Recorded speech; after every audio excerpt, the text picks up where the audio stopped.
தாவேகாவிற்கு தற்பொழுது என்னதான் பிரச்சனை? என்ன பண்ணணும் இப்ப? தமிழ்நாட்டுல இருக்கிற மகளிருக்கெல்லாம் மகளிர் உரிமை தொகை கொடுக்க கூடாது. அதுக்கப்புறம் மகளிர் விடியற் பயணம் திட்டம், பேருந்து இலவச பேருந்து உங்களுக்கு கொடுக்க கூடாது. கேட்டா ஓசி பஸ்ன்னு பேசுறீங்க. அந்த பஸ்னால பயன் பெற்ற மகளிர் எவ்வளவு பேர் தெரியுமா?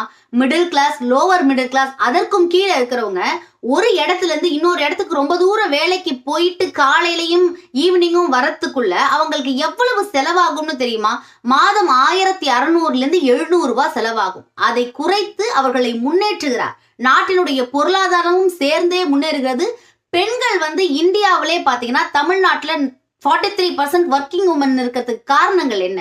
இது மாதிரி என்கரேஜ் பண்ணி பெண்களை மேல கூட்டு வரதான். அவங்க முன்னேறினாங்கன்னா அவங்க பிள்ளைங்க படிச்சு முன்னேறுவாங்க, நாடு முன்னேறும்னு இதற்கு பின்னாடி இருக்கக்கூடிய ஒவ்வொரு செயல்பாடோட காரணிகள் தெரியாம ரொம்ப பிரிவிலேஜா இருந்துட்டீங்க நீங்க. அதனால ஏறுனா காரு இறங்குனா காருன்னு இருக்க உங்ககிட்ட இந்த ஒரு திட்டத்திற்கான பின்புலம் என்னன்னு யோசிக்கிற அளவுக்கு அந்த சிந்தனை இருக்கான்னு எனக்கு தெரியல.